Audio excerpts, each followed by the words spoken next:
आदरणीय हम सब के प्रिय हमारे माननीय मुख्यमंत्री जी से कि वो बटन दबाकर आज आगरा के इस कोठी मीना बाजार के प्रांगण से जनपद आगरा में कुल 5,198 करोड़ की 124 विकास परियोजनाओं का लोकार्पण शिलान्यास करने की कृपा करें। साथियों, मेरे इस निवेदन के साथ मैं आपसे भी ये कहना चाहूंगी, ये पल हम आगरा वासियों के लिए खुशी के पल है, हर्ष के पल है। तो आइए हम सब भी सम्मिलित हो अपनी जोरदार तालियों के साथ इन पलों में जो हमारे आगरा को विकास की नई ऊंचाइयों तक लेके जाएंगे, हमारे सपनों को साकार करेंगे। क्योंकि आज यहाँ से हमारे माननीय राष्ट्रीय अध्यक्ष एवं हमारे माननीय मुख्यमंत्री जी 5,198 करोड़ की विकास परियोजनाओं का शिलान्यास कर चुके हैं।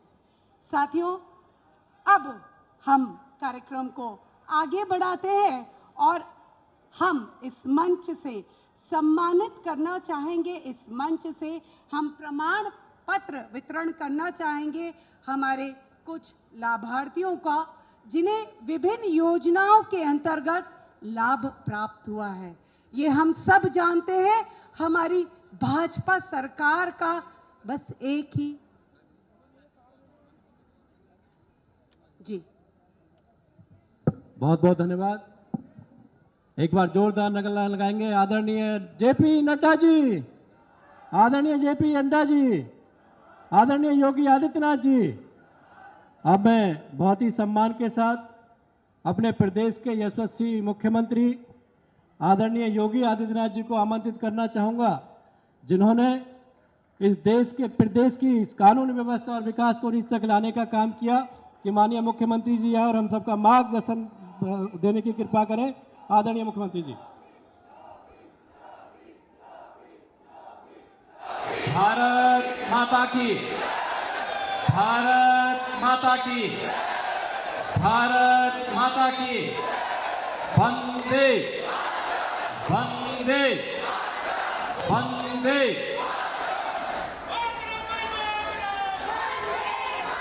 भारतीय जनता पार्टी अनुसूचित मोर्चा के इस महाधिवेशन में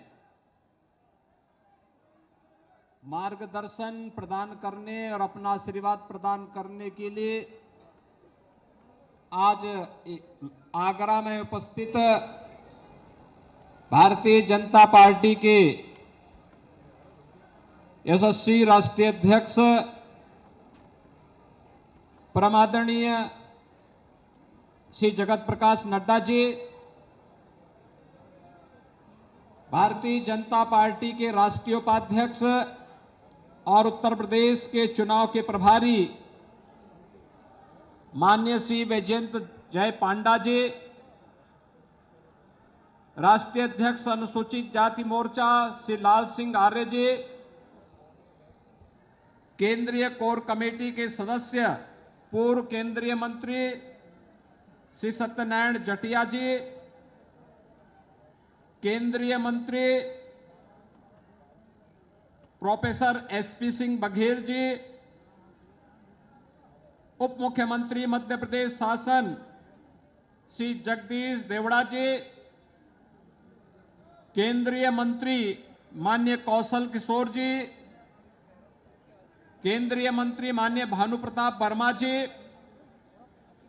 प्रदेश सरकार में मेरे सहयोगी मंत्री श्रीमती बेबी रानी मौर्य जी, असीम अरुण जी, अनूप वाल्मीकि जी, श्रीमती गुलाब देवी जी, महापौर श्रीमती हेमलता दिवाकर जी, प्रदेश सरकार में मंत्री श्री मुन्नूलाल कोरी जी, प्रदेश महामंत्री श्रीमती प्रियंका रावत जी, प्रदेश अध्यक्ष रामचंद्र कनौजिया जी, सांसद श्री विनोद सोनकर जी, अनुसूचित जाति मोर्चा के इस राष्ट्रीय अधिवेशन में उपस्थित सभी देश के अलग अलग कोने से उपस्थित सभी पदाधिकारी और भाइयों और बहनों, ब्रज भूमि के इस महत्वपूर्ण स्थल आगरा में जो छत्रपति शिवाजी महाराज के शौर्य और पराक्रम के साथ जुड़ा हुआ है, मैं आप सभी का प्रदेश की जनता की ओर से और प्रदेश शासन की ओर से हृदय से स्वागत करता हूं, अभिनंदन करता हूं।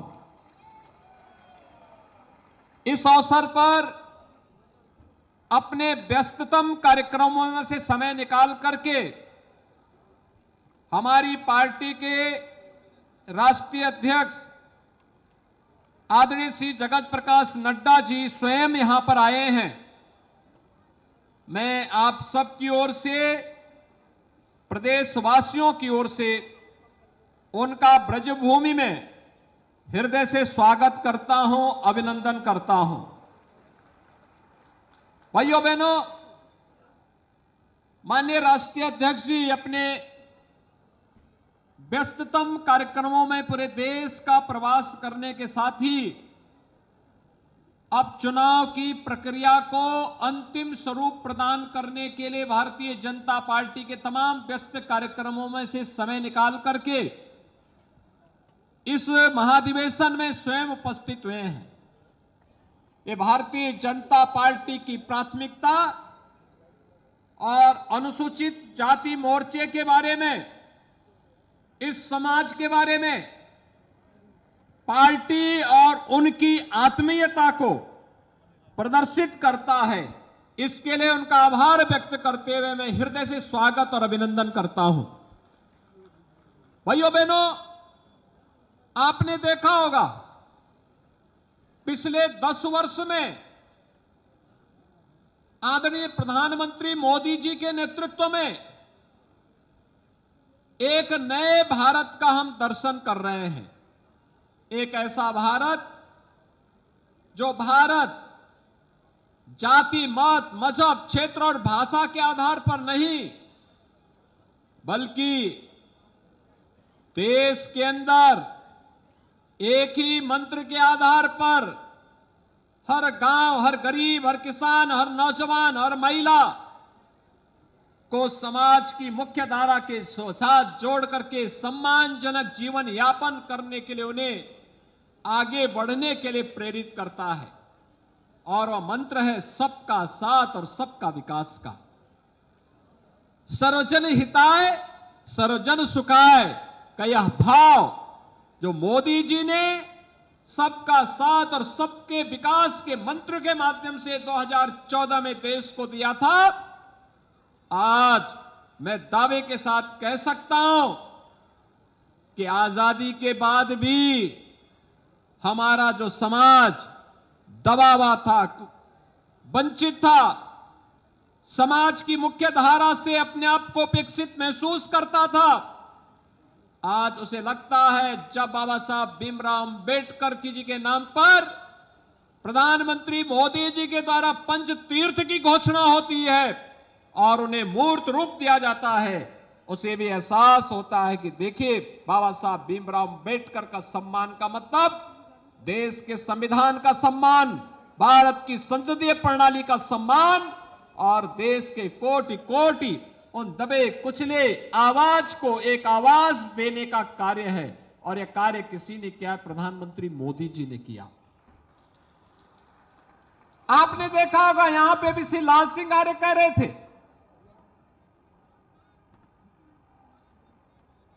भगवान राम को हम सबके साथ संवाद बनाने वाले कोई एक त्रिकालदर्शी ऋषि थे, तो उनका नाम था महर्षि वाल्मीकि। और जब अयोध्या में राम जन्मभूमि में 500 वर्षों का इंतजार समाप्त करके भव्य रामलला के दर्शन जनसाधारण को कराने की बारी आई, तो उसके पहले मोदी जी ने पहला काम किया, महर्षि वाल्मीकि जी के नाम पर इंटरनेशनल एयरपोर्ट जो अयोध्या में बना था उसका नामकरण भी किया गया। भाइयों बहनों, ये पहली बार हुआ महर्षि वाल्मीकि के नाम पर इंटरनेशनल एयरपोर्ट। पहले नहीं हो पाया, लेकिन मोदी जी ने किया। आज अयोध्या में आप जाएंगे, पहले दर्शन आपको महर्षि वाल्मीकि के होंगे। भाइयों बहनों, काशी में सीर गोवर्धन सदगुरु रविदास जी महाराज की पावन जन्मभूमि है। विवाद था, पिछली सरकारें कुछ नहीं कर पा रही थी। जब मोदी जी सांसद बने काशी से, उन्होंने संकल्प लिया कि हमें इसके लिए कुछ करना है, और आज वहां का परिणाम क्या है। आज वहां पे लाल सिंगारे कह रहे थे शिलान्यास ने अब तो प्रधानमंत्री जी ने सदगुरु रविदास जी महाराज की 25 फुट ऊंची प्रतिमा को लोकार्पण कर दिया है। मूर्ति स्थापित वहां लग गई है, भव्य पार्क का निर्माण हो गया है, म्यूजियम का निर्माण हो गया है, अन्य क्षेत्र का निर्माण हो गया है, और अब उस पावन धरा पर जाने के लिए 4 लेन की कनेक्टिविटी भी हो गई है। पहले सिंगल लेन की भी सड़क नहीं थी, आज 4 लेन की सड़क से जोड़ा गया है। ऐसे ही देश के अंदर सामाजिक न्याय के इन पुरोधाओं को सम्मान देने का कार्य मोदी जी ने किया, तो गरीब और दलित को भी, वंचित को भी उसका अधिकार देने का काम किया। जब हर गरीब को मकान मिल गया, हर गरीब के घर में शौचालय बन गया, हर गरीब को स्वास्थ्य की बेहतर सुविधा मिल गई, हर गरीब को, वंचित को उसकी आवाज पर आवाज को मजबूती प्रदान करने का कार्य किया गया। और यह समाज तो वह समाज है जिसने सदैव देश और धर्म के लिए अपने आप को बलिदान किया है, अपनी आहुति दी है। तो स्वाभाविक रूप से आज जब हम यहां पे आए, राष्ट्रीय अध्यक्ष जी आए, तो इस अवसर पर आज भी इस महाधिवेशन के माध्यम से आगरा वासियों को, कल हमने मेट्रो की सौगात दी प्रधानमंत्री मोदी जी के कर कमलों से। आगरा वासियों, आपको बधाई। और आगरा के एक महत्वपूर्ण स्टेशन का नाम बाबा साहब डॉक्टर भीमराव अंबेडकर जी के नाम पर भी किया गया।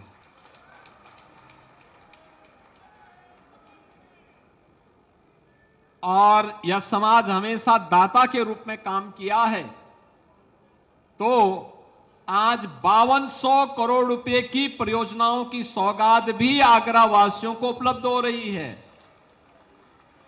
यानी एक बार फिर से हमारे इस अनुसूचित समाज ने तय कर दिया कि दाता की भूमिका है तो दाता ही भूमिका के रूप में वह काम करेगा, और आज भी वह उस रूप में कार्य कर रहा है।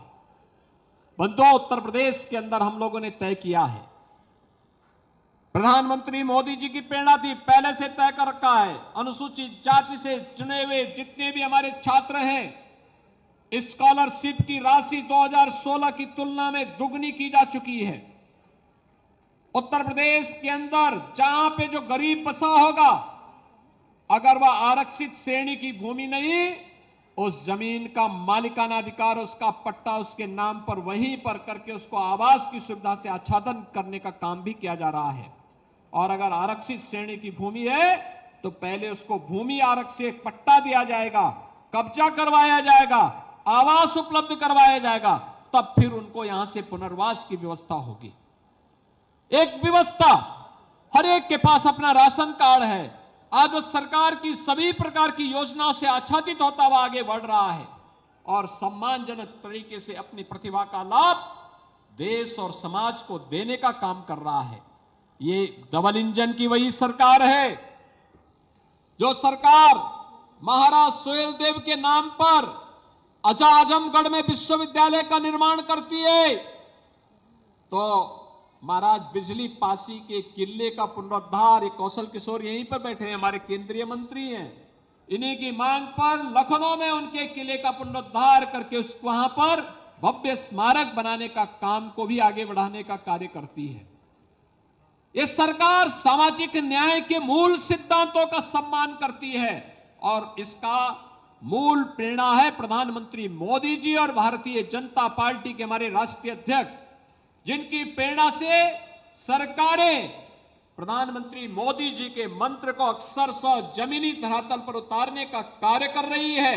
और आज के इस अवसर पर जब अनुसूचित जाति मोर्चा का यह राष्ट्रीय अधिवेशन आगरा में संपन्न हो रहा है, मैं इस अवसर पर जब हमारे राष्ट्रीय अध्यक्ष जी का यहां आगमन हुआ है, मैं उनका एक बार फिर से आगरा वासियों की ओर से, प्रदेशवासियों की ओर से और देश के अलग अलग भागों से आए हुए आप सभी बहनों और भाइयों की ओर से राष्ट्रीय अध्यक्ष जी का, अन्य समागत अतिथियों का एक बार फिर से हृदय से उनका अभिनंदन करता हूं, स्वागत करता हूं। आप सभी भी अपने तमाम कार्यक्रमों और विघ्न बाधाओं को दूर करते हुए आगरा पहुंचे।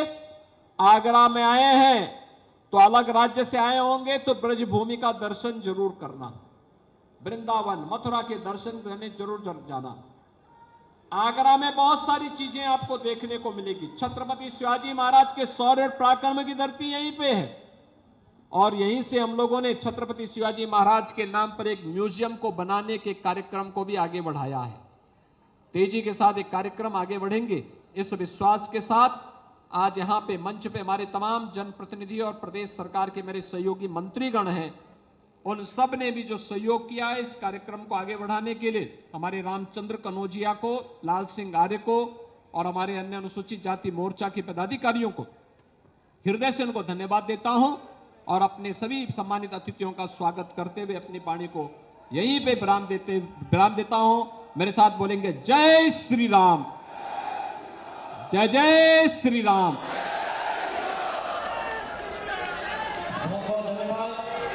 अभी हमें अपने उत्तर प्रदेश के यशस्वी मुख्यमंत्री आदरणीय श्री योगी आदित्यनाथ जी का ओजस्वी उद्बोधन मिला।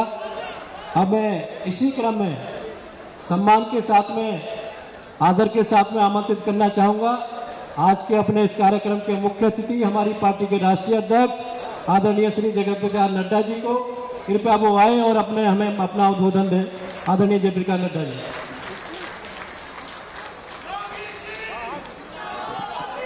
भारतीय जनता पार्टी, आदरणीय श्री जेपी नड्डा जी। बोलिए भारत माता की, भारत माता की, भारत माता की। आज के इस सम्मेलन में मंच पर उपस्थित हमारे उत्तर प्रदेश के बहुत ही यशस्वी और लोकप्रिय जनता के दिलों में बसे हुए ऐसे हमारे मुख्यमंत्री सम्माननीय योगी आदित्यनाथ जी, हमारे अनुसूचित जाति मोर्चा के राष्ट्रीय अध्यक्ष और मेरे भाई श्री लाल सिंह आर्य जी, श्री बैजयंत पांडा जी जो हमारे प्रभारी हैं, वी सतीश जी जो हमारे संगठक हैं, हमारे पार्लियामेंट्री बोर्ड के सदस्य और वरिष्ठ नेता श्री सत्यनारायण जटिया जी, हमारे महामंत्री और अनुसूचित जाति मोर्चा के प्रभारी श्री तरुण चुग जी, उत्तर प्रदेश सरकार में मंत्री और भारत सरकार में मंत्री और आप सबके लोकप्रिय सांसद मेरे भाई श्री एसपी बघेल जी,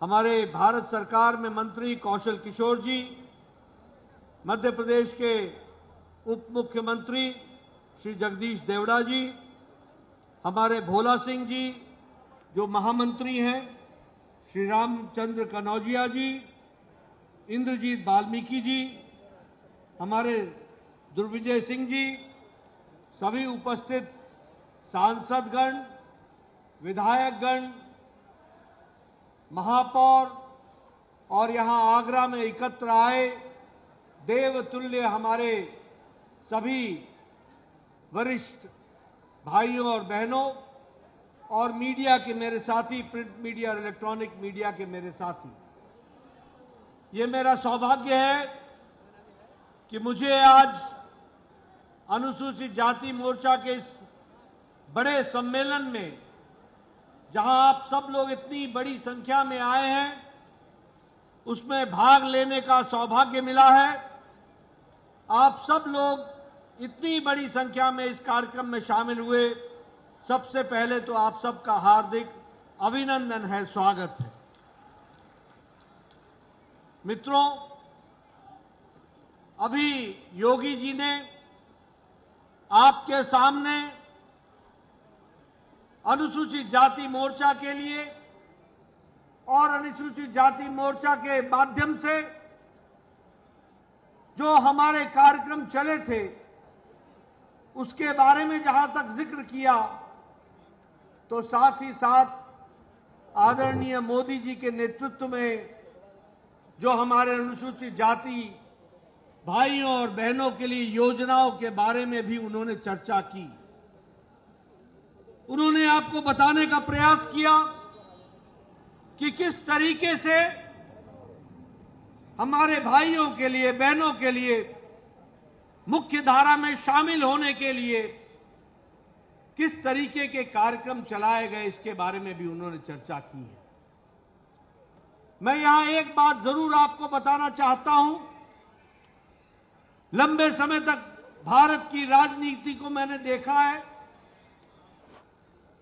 लंबे समय तक जब कांग्रेस पार्टी ने इस देश का शासन चलाया, तो उन्होंने अपने शासनकाल में हमारे दलित भाइयों को, हमारे अनुसूचित जाति के भाइयों को कभी भी मानवता के दृष्टि से और इंसानियत के दृष्टि से उन्होंने नहीं देखा। जब भी उन्होंने देखा तो वोट बैंक की राजनीति के ध्यान में रख करके देखा। उन्होंने हमारे दलित भाइयों का, हमारे अनुसूचित जाति के भाइयों का वोट लेने का उपक्रम समझा। ये इनके इन प्रकारेण समाज से अलग रख करके किस तरीके से उनका उपयोग किया जा सकता है सत्ता को हथियाने के लिए, इसका उपकरण बना करके कांग्रेस पार्टी ने आपको देखने का नजरिया बनाया। लेकिन भारतीय जनता पार्टी जो वैचारिक पार्टी है, हम सत्ता में थे या नहीं थे, हम सत्ता के नजदीक भी नहीं थे, तब भी हम लोगों ने एकात्म मानववाद की दृष्टि से यह कहा था कि जब तक समाज के अंतिम पायदान पर खड़ा व्यक्ति का भला नहीं होगा, तब तक देश तरक्की नहीं करेगा। यह हमने 51 और 52 में कह दिया। हमने उसी समय कहा था कि समाज में वंचित, पीड़ित, शोषित, दलित, जिसको लोगों ने वोट बैंक की राजनीति से देखने का उपकरण समझा है, जब तक उसको हम प्रथम पंक्ति में लाकर नहीं खड़ा करेंगे, बराबरी का हाथ नहीं बढ़ाएंगे, तब तक समाज आगे नहीं बढ़ सकता है। यह भारतीय जनसंघ और भारतीय जनता पार्टी ने कहा था। और इसीलिए कांग्रेस ने नहीं, भारतीय जनता पार्टी ने अंत्योदय का कार्यक्रम चलाया। उस समय कांग्रेस पार्टी बोलती थी ये अंत्योदय क्या होता है, अंत्योदय क्या होता है। तो उस समय हम लोगों ने कहा था जब अंत का उदय होगा तभी भारत का उदय होगा, तभी भारतीय समाज आगे बढ़ेगा। इस बात को हम लोगों ने कहा था और मोदी जी ने उसी को आगे बढ़ा करके कहा, सबका साथ, सबका विकास, सबका विश्वास, सबका प्रयास। जब सबकी चिंता होगी, जब सबके प्रयास से चिंता होगी, जब सबका विश्वास मिल पाएगा और जब सब लोग मिलकर के साथ आएंगे, तभी समाज का विकास होगा। इस बात को ध्यान में रखा जाए। मित्रों, मैं यहां पर एक बात और आपको ध्यान में लाना चाहता हूं। कांग्रेस के नारे हमेशा खंडित करने वाले रहे और भारतीय जनसंघ और भारतीय जनता पार्टी का उद्देश्य हमेशा हमेशा सबको समाहित करने वाला योजना लेकर के चले। ये भी हमको ध्यान में रखना चाहिए। और इसीलिए हमने कहा सबका साथ, सबका विकास, सबका विश्वास, सबका प्रयास। और अभी मोदी जी ने कहा ज्ञान।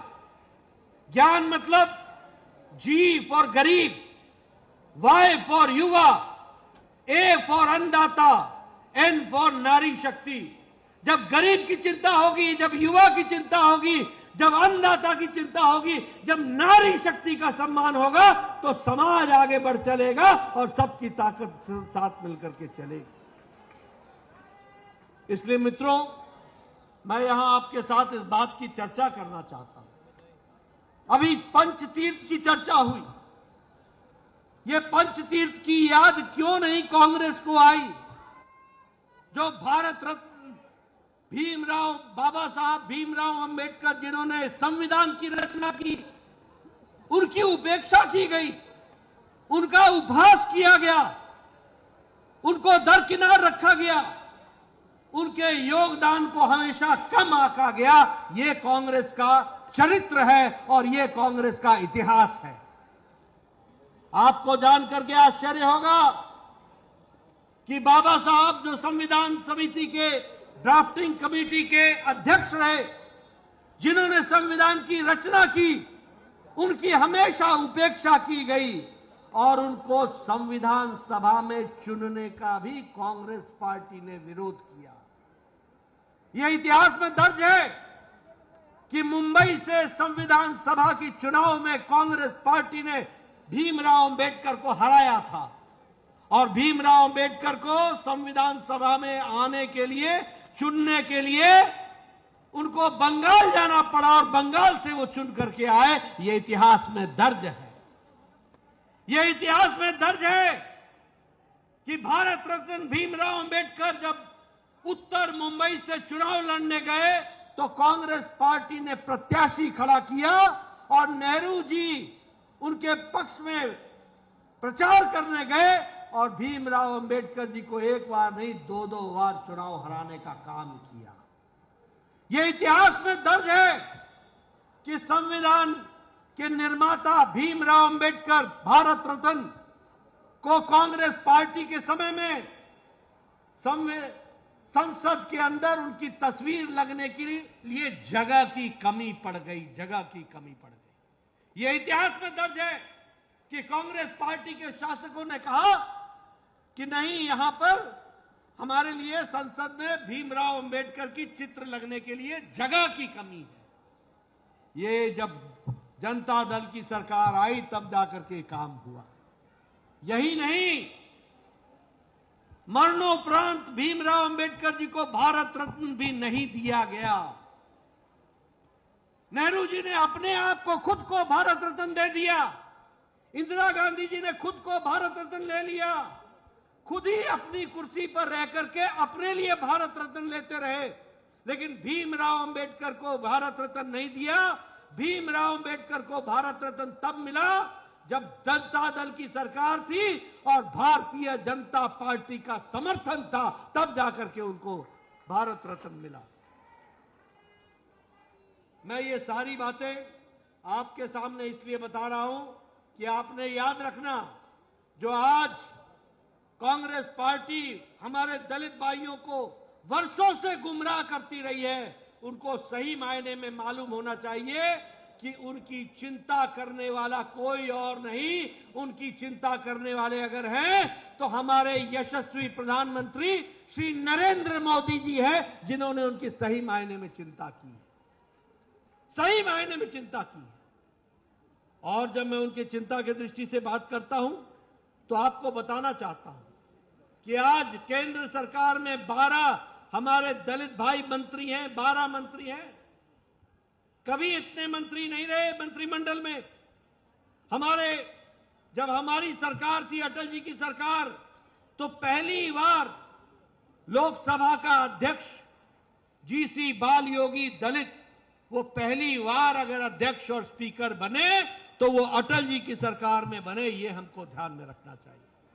हमें ध्यान में रखना चाहिए कि भारत के राष्ट्रपति श्री रामनाथ कोविंद जी तब बने जब भारत के यशस्वी प्रधानमंत्री नरेंद्र मोदी जी इस देश के प्रधानमंत्री बने, प्रधान सेवक बने, तब जाकर के हुआ। हमें ध्यान में रखना चाहिए कि पहली बार भारत के राष्ट्रपति अनुसूचित जनजाति की महिला पहली बार बनी तो तब बनी जब भारत के यशस्वी प्रधानमंत्री मोदी जी का, जो हमारे प्रथम सेवक हैं, उनके नेतृत्व में बनी। और मैं ये भी बताना चाहूंगा कि हम लोगों ने चिंता की, मोदी जी ने चिंता की कि हम सिर्फ नारों में विश्वास करते हैं, हम सही मायने में दलितों की तस्वीर और तकदीर बदले इसकी चिंता करते हैं। और जब हम कहते हैं कि सही मायनों में बदलना चाहिए तो योजनाओं के माध्यम से उनको आत्मसात करने की कोशिश की गई। और जब मैं योजनाओं की बात करता हूं तो योजनाएं बिना आर्थिक दृष्टि से नहीं चलती हैं।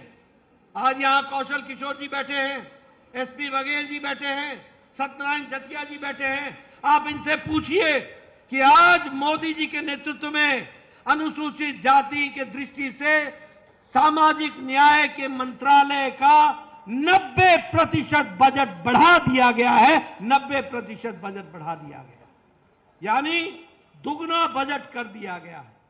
और इतना ही नहीं, अनुसूचित जाति अभ्युदय योजना के तहत 31,000 गांवों को लिया गया, 31,000 गांवों को, और 31,000 गांवों में 35.5 लाख लोगों की चिंता की गई है ताकि उनकी जीवन सुधर सके, ये हम जान सके, ये हम लोगों ने देखा है।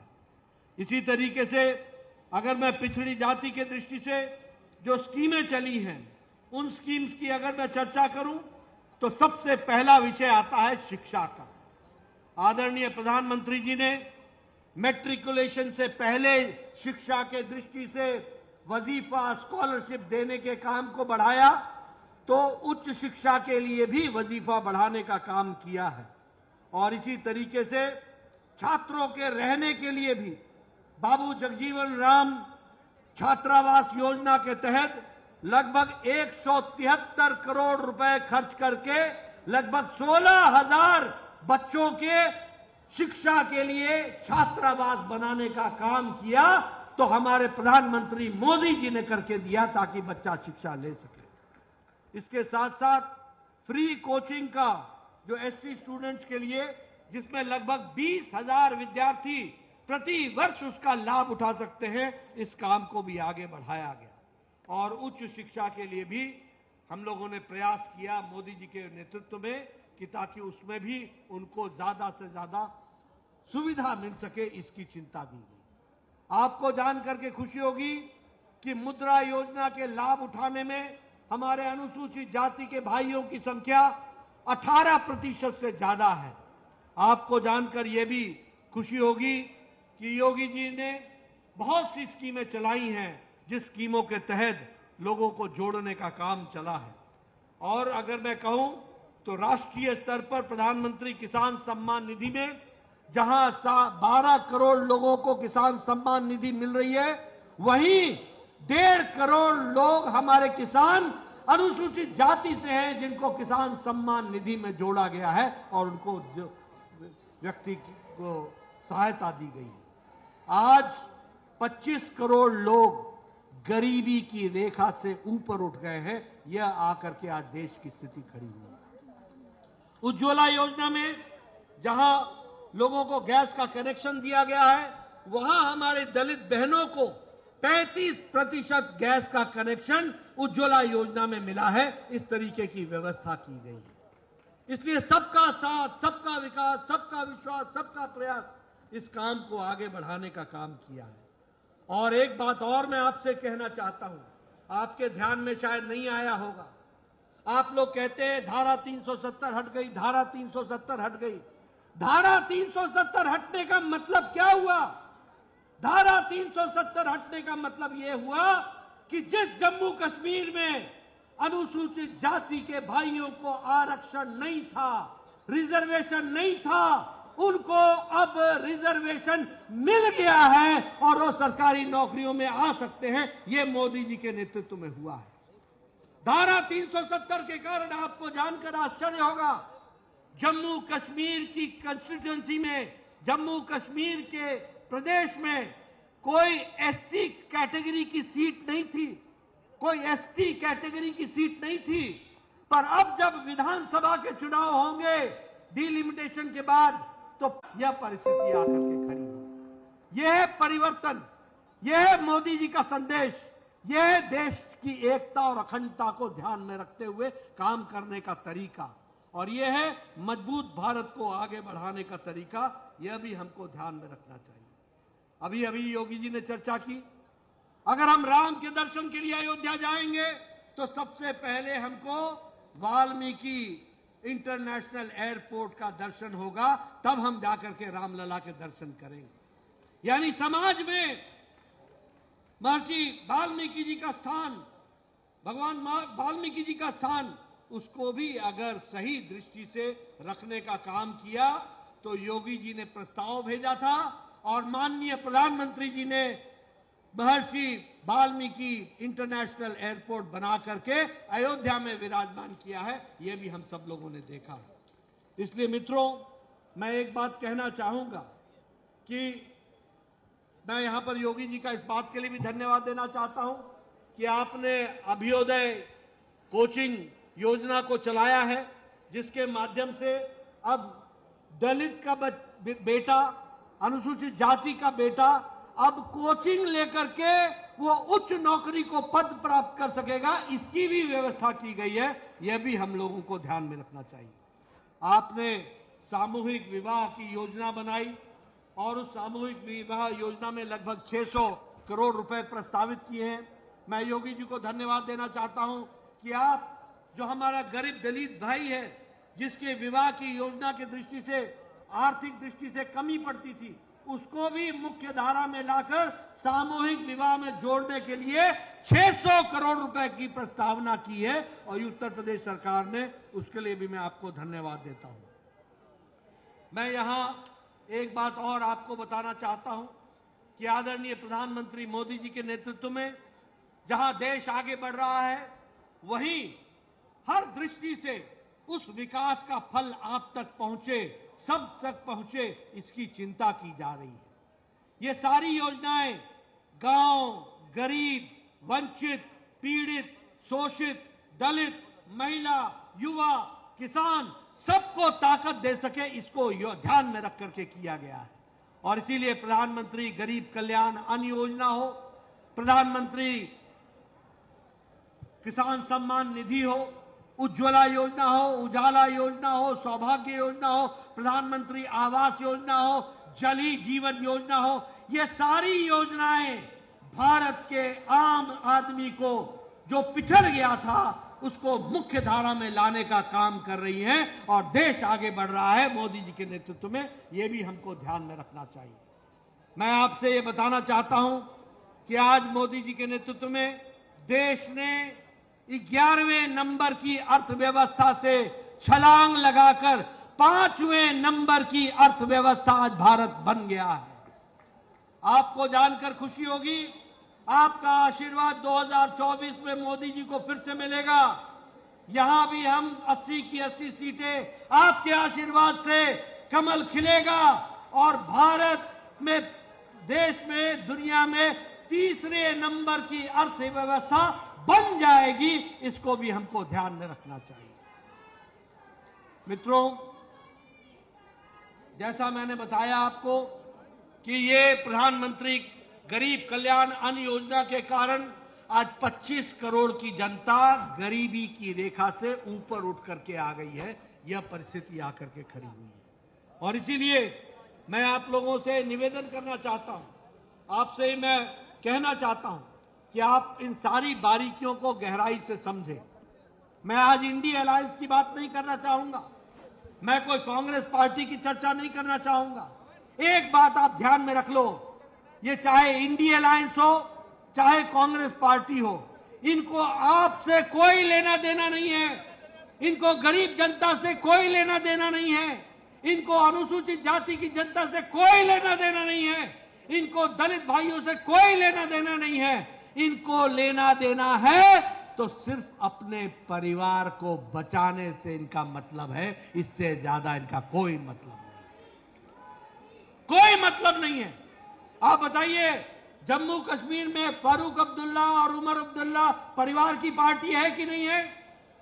बताइए, है कि नहीं है? आप बताइए, जम्मू कश्मीर में उमर अब्दुल्ला, मुफ्ती मोहम्मद और महबूबा मुफ्ती परिवार की पार्टी है कि नहीं है? आप बताइए, पंजाब में प्रकाश सिंह बादल, सुखबीर सिंह बादल परिवार की पार्टी है कि नहीं है? आप बताइए, हरियाणा में चौटाला परिवार की पार्टी है कि नहीं है? आप बताइए, उत्तर प्रदेश में अखिलेश, डिंपल, मुलायम परिवार की पार्टी है कि नहीं है? आप बताइए, बिहार में लालू, राबड़ी, मीसा, तेजस्वी, तेज प्रताप परिवार की पार्टी है कि नहीं है?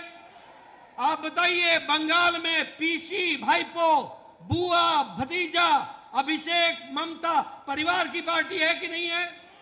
आप बताइए, तेलंगाना में केसीआर, केटीआर, कविता, भाई, दामाद, बेटा, बेटी परिवार की पार्टी है कि नहीं है? आप बताइए, तमिलनाडु में करुणानिधि, स्टालिन, उदयनिधि स्टालिन परिवार की पार्टी है कि नहीं है?